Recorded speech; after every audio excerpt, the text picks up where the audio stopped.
ती आपली बैठक संपल्यानंतर भाऊ आणि इथले आमदार आणि साहेब अशी त्यांची संयुक्त बैठक झाली. आणि त्या बैठकीमध्ये असं ठरलं होतं की स्वतःहूनच आमदारांनी सांगितलं होतं की कर्जत नगरपालिका भाऊंना देणार, त्यांना तिथं मी माझी ताकद लावणार आणि निवडून आणणार. आणि नरेश पाटील भाजपमध्ये आले होते, त्यांच्याकरता ती एक जिल्हा परिषद देणार, एक उमरोली एक मागितली होती आणि एक पात्रच अशी 3 जिल्हा परिषदा आपण घेणार, 4 ते काढणार असं एक त्या बैठकीमध्ये स्वतःहून आमदारांनी सांगून ते ठरलेलं होतं. परंतु झालं काय मित्रांनो, कर्जत नगरपालिकेचं आरक्षण जाहीर झालं. जाहीर झाल्याच आमदारांनी काय म्हणायला पाहिजे, बाबा ही कर्जत नगरपालिका ही भारतीय जनता पार्टीला लाड साहेबांच्या नेतृत्वात लढायची ठरलेली, ते जे उमेदवार देतील तो आम्हाला मान्य असेल आणि त्यांनी इथली पुढील तयारी करावी असे त्यांनी म्हणायला पाहिजे. तसं न करता भलतेच उमेदवार डिक्लेअर करणे, आपल्या पक्षातले काही माश आहे ते आज सकाळी एक उमेदवार, संध्याकाळी दुसरा, उद्या तिसरा, परवा चौथा, असं एकंदरीत त्यांनी वातावरण तयार केलं आणि मग ते भाऊंची मानसिकता कुठेतरी न लढण्याची झाली होती. नंतर मग मला साहेबांनी बोलवलं, मी गेलो. साहेबांनी हा किस्सा सांगितला की बाबा ती नगरपालिका लाड साहेबांना दिलेली, त्यांनाच आपल्याला लाडावं लागेल, कारण त्यांना आपला शब्द नाही, तो महेंद्र धोरणचा शब्द आहे, त्यांचा शब्द असल्यामुळे त्यांना त्यांना निवडून आणणार आहे. आता आपण त्यांच्या बरोबर जाऊन आपले जे नगरसेवक काय मिळतील आणि ज्या त्या नगरपालिकेमध्ये आपण ज्या ठिकाणी भाग घेतो ते कसे निवडून येतील त्याकरता आपण प्रयत्न करायचा. आपण ते मान्य केलं आणि मग भाऊंना जाऊन मी भेटलो, समजवलं. मग ते म्हणजे फॉर्म भरायची तारीख लागली त्याच्यानंतर 2 दिवसांनी, 3 दिवस शिल्लक असताना मग काय झालं की मी पण त्या प्रक्रियेत भाग घेतलेला नव्हता. आणि मग भाऊंना बोललो की आता हे काय करतात खालच्या जागेचं त्यांना करू द्या, आपली वरच्या जागेची तयारी सुरू करा. पण त्या कालावधीमध्ये काम करायला वेळ मिळाला नाही, लोकांपर्यंत आपल्याला पोचता आलं नाही. कारण शेवट 11th आवरला आपल्याला ते 3 दिवसात उमेदवारी भरली आणि प्रचाराचे कमीत कमी 8-10 दिवस होते. आणि मग त्या निवडणुकीत सामोरे जाताना आपल्यातल्याच काही लोकांनी विरोधी पक्षाचं काम केलं.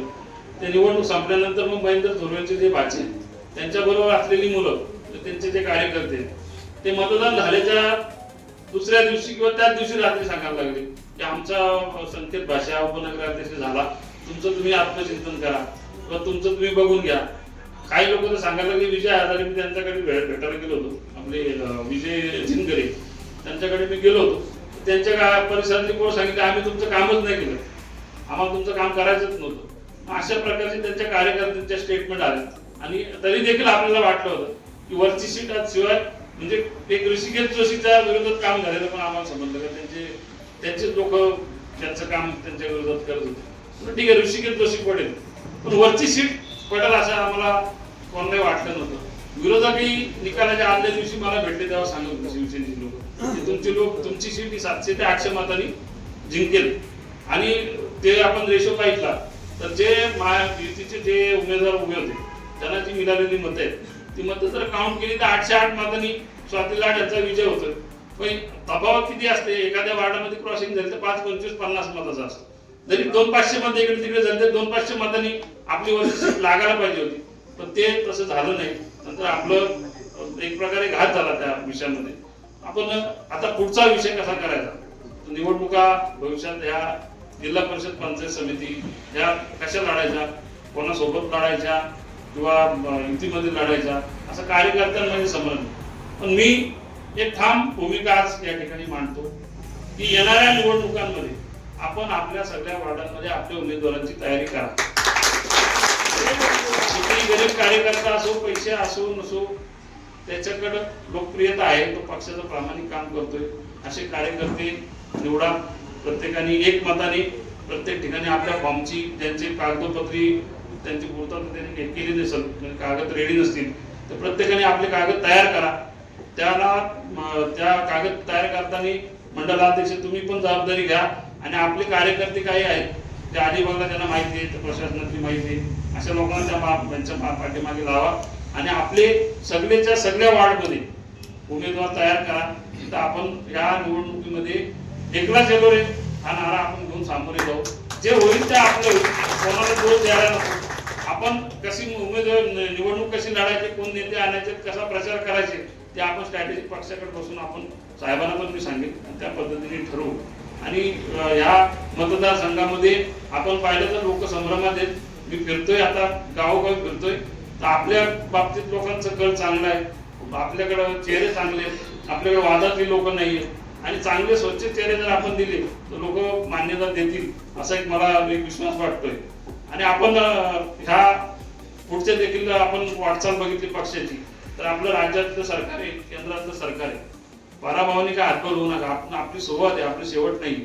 आपली एक निवडणूक हारलो आपण, थोड्या मताने हारलो, काय पराभव झाला, आपल्या लोकांच्या चुक्या होत्या, आपल्या चुक्या समजा, परंतु कोणी खचून जाऊ नका. आपण कार्यकर्त्याला पुढे उभं करू.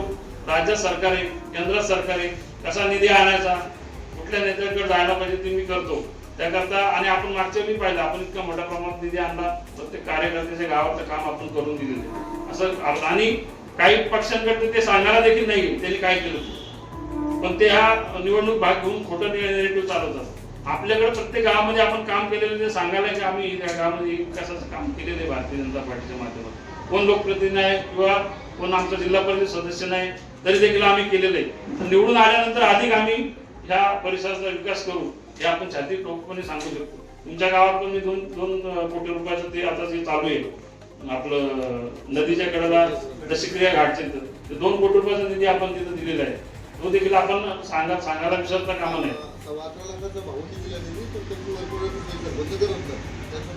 ठीक आहे, ते पेंडिंग आधी जी कामं आहेत ती पण आपण समाजासमोर दिली सांगितली पाहिजे. आणि आपण ह्या निवडणुकीमध्ये असं जर आपण बोललो का याच्याबरोबर जाऊ त्याच्याबरोबर जाऊ तर त्याच्याने निवडणुका लढता आणि जिंकता येत नाही. आपला काय होईल, काही ठिकाणी आपण कमी आहोत तिथं पराभव होईल. परत त्या ठिकाणी नव्याने पक्ष तयार करू, त्या ठिकाणी आपला कमल चिन्ह घरोघरी पोहोचेल, आपल्याला पुढच्या निवडणुकीमध्ये त्याचा फायदा होईल. आपण पुढे आता जर पराजय आला तर पुढे विजय होतोच. कुठल्याच पक्षामध्ये एक संघ सत्ता कुठेच राहत नाही. Like, comment, share and subscribe.